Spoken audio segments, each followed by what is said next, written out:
Сәлем достар, әдеттегідей сендермен Берипикс. Бүгін біз ағылшын тілінен сөздік қорды көбейтеміз.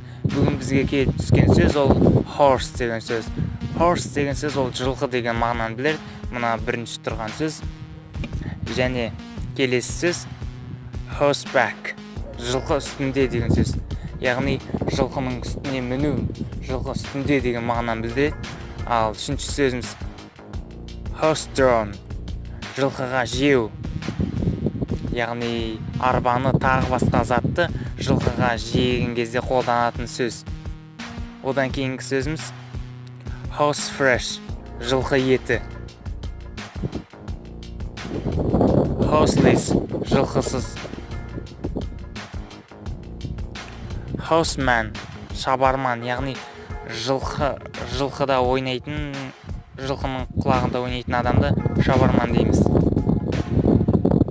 Одан кейінгі сөзіміз horsemanship, шабандоз.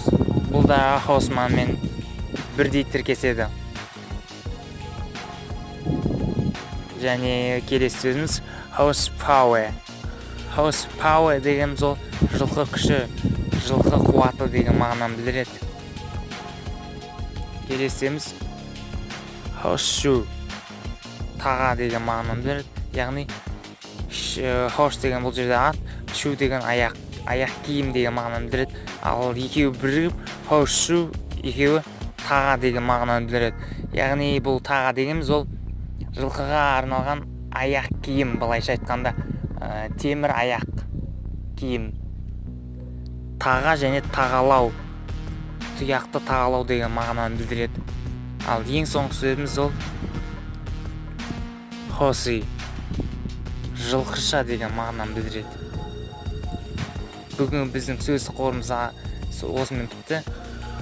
WhatsApp желісіне міндетті түрде жіберіңіздер. Ал мен міндетті түрде аударып YouTube'қа салатын боламын. Және каналға тіркеуді ұмытпаңыздар.